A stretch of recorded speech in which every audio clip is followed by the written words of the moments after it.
Nous sommes ici au cœur d'une forteresse très ancienne qui date certainement de l'Antiquité, qui a été ensuite refaite et par les Turcs et par les Espagnols. Alors il y a des maisons dans le sein même de la forteresse, et puis il y en a d'autres dans ce qu'on appelle sur le rempart, c'est-à-dire sur la partie de la forteresse qui donne directement sur la mer. Alors évidemment, ce sont les maisons les plus prisées, puisqu'elles permettent à la fois par l'arrière de s'ouvrir sur la Médina et par le devant de s'ouvrir sur le panorama magnifique du golfe d'Hammamet. Je suis venu pour la première fois à Hammamet il y a maintenant 30 ans. J'étais allé retrouver ma mère qui avait loué une maison sur le rempart d'Hammamet. Les premiers touristes, dès la fin des années 20, se sont installés sur cette plage. Il y avait un Roumain qui s'appelait Sébastien qui a construit une maison admirable. Il y avait un couple d'Américano-Anglais, les Hanson, qui ont construit une maison juste à côté, également extrêmement belle et qui est maintenant la propriété de la directrice artistique d'Hermès, Leila Menchari. Mais il y avait aussi la grande couturière Schiaparelli. Il y avait encore le photographe Horst et son ami autre photographe Onegen Uene. Et ce n'est que dans les années 50 que l'on a commencé à s'installer aussi dans la Médina quand on venait de l'étranger. Le premier grand pionnier, ce fut l'acteur-chanteur Jean-Claude Pascal, qui a racheté 3 maisons de pêcheurs et qui les a aménagées pour en faire une demeure absolument splendide. Et à la suite de Jean-Claude Pascal, un certain nombre d'autres étrangers se sont installés eux-mêmes dans la Médina. Maintenant, la dizaine d'étrangers qui habitent dans la Médina se sont véritablement fondus dans la population hammamétoise et les relations sont plus que courtoises et il y a un véritable sentiment de solidarité. J'ai trouvé cette maison à la suite d'un heureux concours de circonstances, car elle est en vérité constituée de 2 maisons qui se trouvaient mitoyennes. Et j'ai eu la chance de pouvoir donc les réunir, en faire une seule maison. Faire des travaux ici est une expérience très intéressante.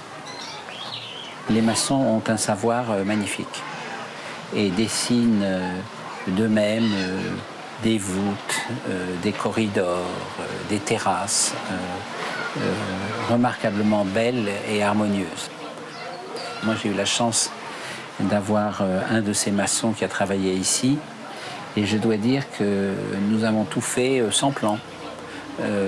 Simplement au jugé et à chaque fois je m'en remettais à la connaissance du maçon pour décider de ce qui lui semblait le plus beau à faire et j'avoue que je n'ai jamais été déçu. C'est une maison qui est de surcroît extrêmement agréable à vivre en toute saison. Elle se découple en 2 espaces. Il y a un espace d'été, comme celui où nous nous trouvons aujourd'hui, et qui est constitué surtout par la terrasse qui surplombe la mer, qui est une sorte de salon d'été. Et puis il y a un espace d'hiver, qui est en fait le rez-de-chaussée initial, et où autour d'une grande cheminée, on peut passer des soirées extrêmement agréables. Cette maison n'est pas une maison sophistiquée. C'est-à-dire que cette maison est en fait une maison de famille, avec toutes sortes de petits tableaux, de livres, de choses qui n'obéissent pas à un ordre préétabli. En tout cas, c'est une maison, je crois, qui me ressemble et qui doit avoir un certain charme, puisque mes amis, mes enfants, ma famille éprouvent un très grand plaisir à y revenir. Je n'ai pas installé des tableaux de maître mais j'ai installé beaucoup de souvenirs et beaucoup de souvenirs qui évoquent l'histoire de la Tunisie. Et quand j'étais enfant, j'étais fasciné aux actualités par l'apparence des bey de Tunis, les princes de Tunis, les princes qui gouvernaient ce qu'on appelait la régence de Tunis, avec de superbes uniformes, et qui ont d'ailleurs fasciné toutes sortes de photographes depuis très longtemps. Et donc j'ai ça et là trouvé des photos, des souvenirs qui se rapportaient à cette période et que j'ai installés dans plusieurs pièces et qui constituent, je crois, une collection assez charmante.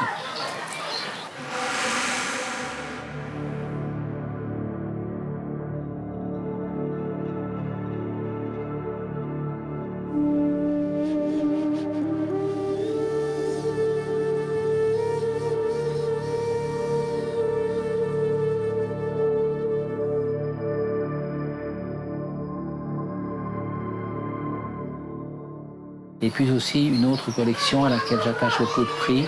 Il s'agit des photos de Leonard et Landrock, qui étaient deux photographes autrichiens qui ont travaillé à Tunis jusqu'à la guerre de 14 et qui ont été pendant très longtemps mal jugées parce qu'elles étaient des photos de jeunes gens, plutôt des jeunes filles, dans des poses antiques, dans des poses qui s'inspiraient d'une certaine vision du monde arabe ou du monde bédouin. Et pendant longtemps, ça a été considéré comme une vision très coloniale. Mais en vérité, avec le temps aussi, on a reconsidéré la valeur de ces photos.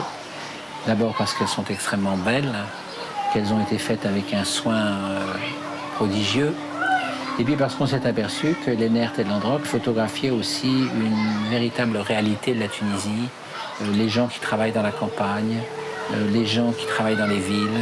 Et le corpus général, en fait, de ces photos échappe tout à fait au folklorisme dans lequel on a voulu les enfermer.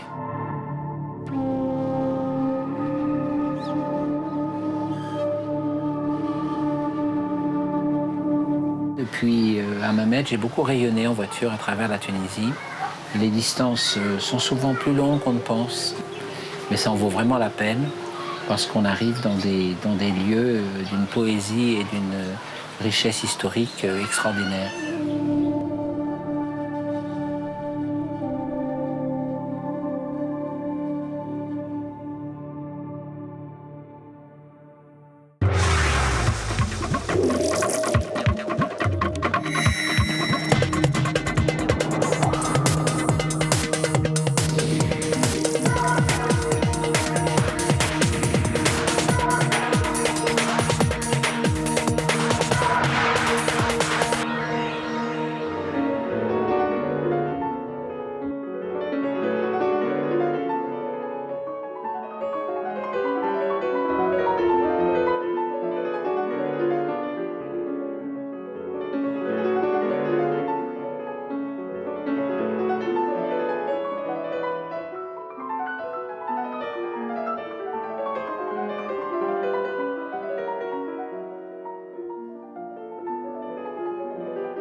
Je suis Marisela Rivas y Cardona de Federici, née au Venezuela, Amérique du Sud, il y a plus qu'un demi-siècle, et je suis fière de ça. Et j'habite en Italie depuis 50 ans. Ça veut dire depuis la révolution politique de mon pays, et on a eu quitté. Et ce n'était pas un problème parce que j'ai retrouvé, même ici en Europe, c'est pas mal long, j'ai retrouvé la joie de vivre. Ça veut dire que je l'ai toujours, mais ici, je suis réussi à être moi-même. La maison s'appelle La Furibonda. Et c'est drôle le nom, parce que c'est une furibonda qui sourit tout le temps. J'ai un caractère très fort, oui, ça se voit un peu. Mais je suis toujours en train de sourire parce que Furibonda, c'est le nom que les enfants ont donné quand j'ai commencé à faire des travaux pour habiter ici. Et à la fin, quand on a décidé de mettre les noms à la maison, on a dit comment on l'appelait. La Furibonda. La première chose que vous découvrez, c'est pas que vous découvrez, vous sentez une odeur de fleurs, un parfum spécial. Il y a quelque chose qui vous rend léger. Et ça, j'aime bien. C'était la magie. Et après, vous trouvez beaucoup de couleurs. J'aime bien les rouges. J'aime bien la couleur, j'aime bien. Et vous découvrez que c'est une maison vécue. C'est ça que je voudrais.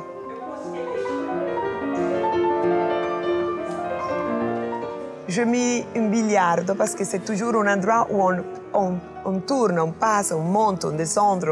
Il y a des amis qui arrivent. Pas formal, je n'aime pas la formalité.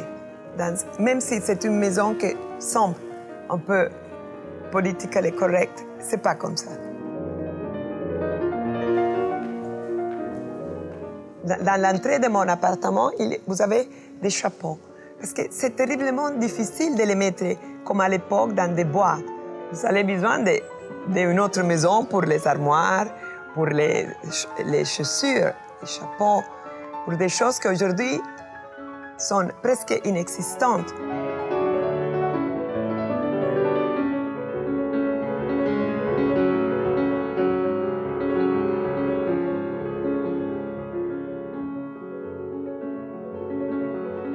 J'ai décidé j'ai choisi cette petite studio pour les souvenirs de la vie.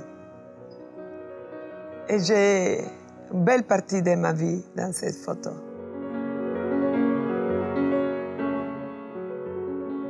Dans l'intérieur, j'aime bien des maisons faciles à vivre. Ça veut dire qu'on ne se trouve pas dans un livre de décoration, qu'on est dans une maison où tout le monde trouve son ambiance, pas paniqué. Il n'y a rien de pire qu'arriver dans une maison, on a peur de toucher quelque chose parce que ça s'abîme, on laisse une trace. J'aime bien que les gens soient soi-même dans ma maison. Et ça, c'est le plus grand plaisir et peut-être une des plus grandes difficultés d'une bonne patrona di casa. Durante el mismo cielo se estremecía al oír su llanto. Vivre dans cette maison, c'est comme une espèce d'école. Il faut une énorme discipline. Grâce à Dieu, grâce à eux, je peux vivre bien des personnels de l'Amérique du Sud. Et le matin, il faut porter le petit déjeuner à 8 heures dans ma chambre. Et ils sont tous comme dans une file pour aller à l'école. Et je donne des petits morceaux de papier à chacun. Parce que quand il y a beaucoup de personnel dans la maison, il y a toujours une confusion. Je le dis à un de faire une chose, un le dit à l'autre le dit à l'autre. À la fin, j'ai décidé, pour ne pas devenir furibonda, de laisser cette... Ça veut dire ce que chacun doit faire, mais pas des mots. Vous le trouvez écrit, il faut le faire, et comme ça, vous ne pouvez pas avoir de confusion.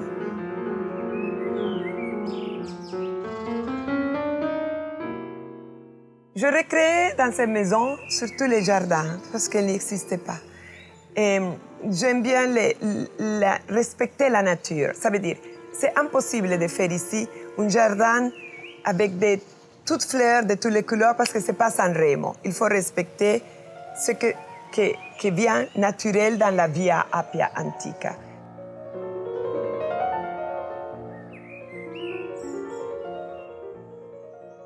Ici, nous avons la terre, je suis très content. On voit les changements de la nature. On voit les printemps, ça arrive avec la lumière différente, les oiseaux, la musique de la nature. Ici, j'entends la musique de la nature, la vraie vie. No quiero yo ni saber a dónde vas. Vous savez que quand je suis rentrée ici, il n'y avait rien, parce que c'est dans la construction, c'est Piacentini, Et c'est comme la station est terminée. Ça veut dire qu'il n'y avait pas de plantes, il y avait tout arancione, les murs, comme une école de l'époque fascista. Parce que l'architecte, c'est juste de l'époque fascista. Mais quand même, quand je fais des promenades, j'ai senti quelque chose. Et jusqu'en face de la piscine, il y a 3 escaliers. Et je me suis mis à réfléchir. Et j'ai dit, c'est drôle, mais je suis sûre que je vais passer ma vie dans cet endroit. Il n'avait pas la maison, il avait l'endroit qui m'a pris l'esprit. Ay, por eso fue. L'amour pour cette maison, peut-être vient parce que j'ai quitté mon pays, j'ai quitté ma maison d'origine au Venezuela. Et j'ai décidé ici de mettre des racines. Et j'ai trouvé l'endroit idéal. Les jardins, la maison à l'intérieur, les souvenirs. Je mélangeais tout et j'ai fait un cocktail de vie furibonde.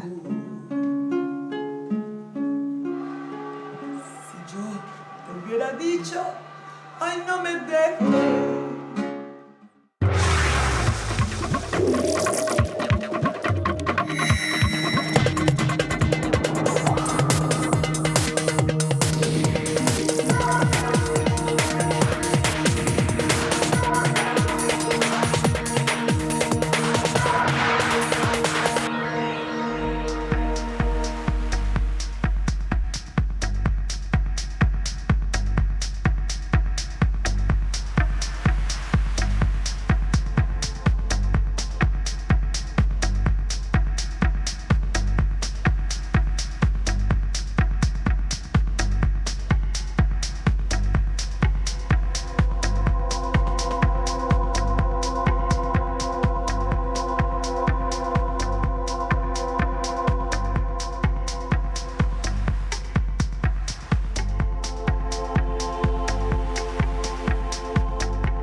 Cette maison se trouve sur la partie méridionale de la montagne, celle que Tanger appelle Djebel, la montagne. La partie nord était celle bâtie à l'époque plus ancienne par les Anglais, qui voulaient être les pieds dans l'eau. Et en revanche, moi qui connaissais déjà un peu Tanger quand je l'ai acheté, je préférais être au sud, parce que j'étais très intéressé par faire le jardin, et je voulais donc avoir la possibilité, donner à mes plantes la possibilité de pousser mieux, avec une vue sur celle qui à l'époque était les merveilleuses montagnes du Djebel et du Rif, et qui maintenant sont devenues des étendues de béton et de ciment et d'immeubles. Cette maison avait déjà un nom quand je l'ai achetée. Elle s'appelle Tbarakallah. Quand un enfant naît, on dit Tbarakallah. Quand quelque chose de bon arrive dans la vie, on dit Tbarakallah. Et on trouvait que ce nom était très bien, je l'ai laissé. C'est une maison qui avait été construite par une dame américaine qui était l'épouse d'un ambassadeur à Rabat et qui devait être un peu folle et qui avait construit une toute petite maison là-haut où elle habitait avec son âne. Et tous les jours, elle descendait au Minza avec l'âne à la liasse parce qu'elle ne voulait pas y monter dessus, évidemment. C'était une dame, il paraît, très gentille et très excentrique. Et d'ailleurs, celle qui est maintenant ma chambre était la chambre de l'âne et mon petit studio était la chambre où Lady Cannon habitait.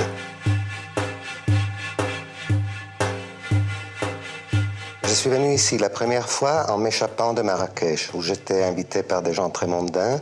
Je me faisais beaucoup chier à toutes leurs cocktails et toutes leurs petites fêtes. Et j'ai attendu un jour qu'ils soient sortis, j'ai loué une petite bagnole et je suis arrivé à Tanger. Il venait de pleuvoir, ça devait être le mois de janvier. Il venait d'y avoir un grand orage, il y avait un énorme arc-en-ciel. La ville était une petite ville de bord de mer avec des mimosas fleuris et des arômes partout.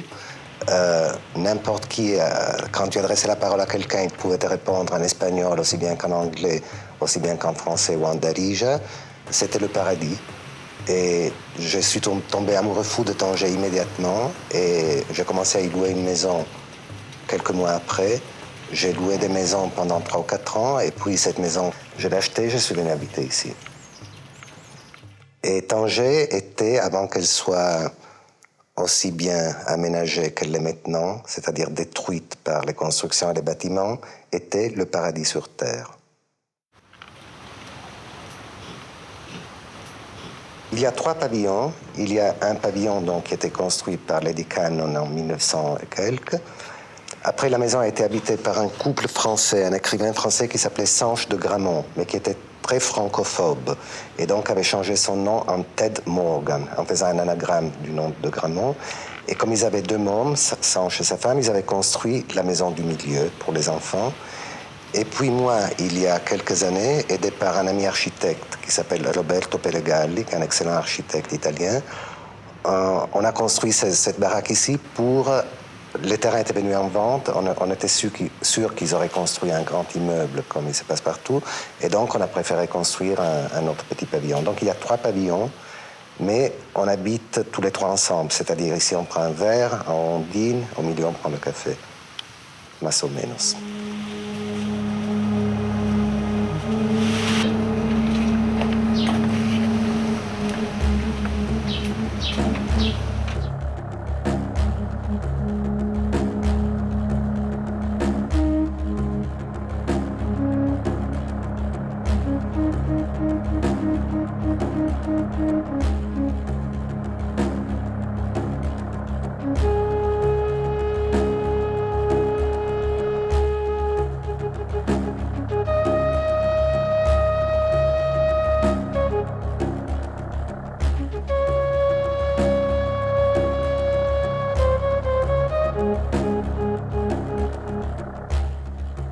L'ambiance que j'avais envie de créer dans ces maisons était l'ambiance que j'avais trouvée à Tanger en y arrivant. C'est-à-dire Tanger était une ville très cosmopolite où se mélangeait avec beaucoup de grâce et beaucoup d'élégance la culture anglaise, une certaine culture française, le monde marocain, des souvenirs de l'Inde. C'était une chose très stratifiée et très harmonieuse.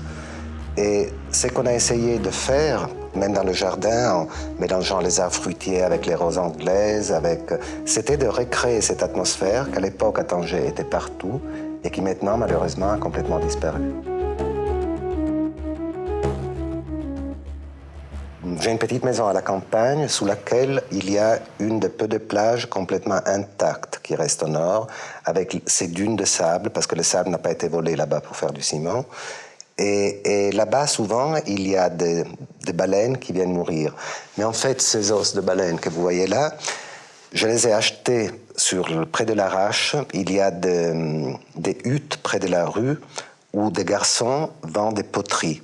Un jour, c'était mon anniversaire, il y a une dizaine d'années, je me suis arrêté pour aller voir s'il y avait des pots ou quelque chose, et je me suis aperçu que tous les garçons, dans ces trucs à l'ombre, chacun était assis sur une vertèbre de baleine, c'était des chaises. Et en fait, maintenant je connais mieux le Nord, je me rends compte que ces os, quand ils arrivent, ils échouent sur la plage, ou quand les baleines échouent sur la plage, ces os sont récupérés par les paysans, qui en font soit des trucs pour laver les vêtements, soit des petits tabourets, soit des petites tables, c'est-à-dire tout ce qui arrive, tout ce que la mer amène sur la plage est employé par les paysans pour en faire d'autres choses. Malheureusement, de plus en plus, il y a du plastique qui arrive sur la plage et des ordures. Et sinon, on peut avoir aussi de grandes baleines mortes qui arrivent sur la plage.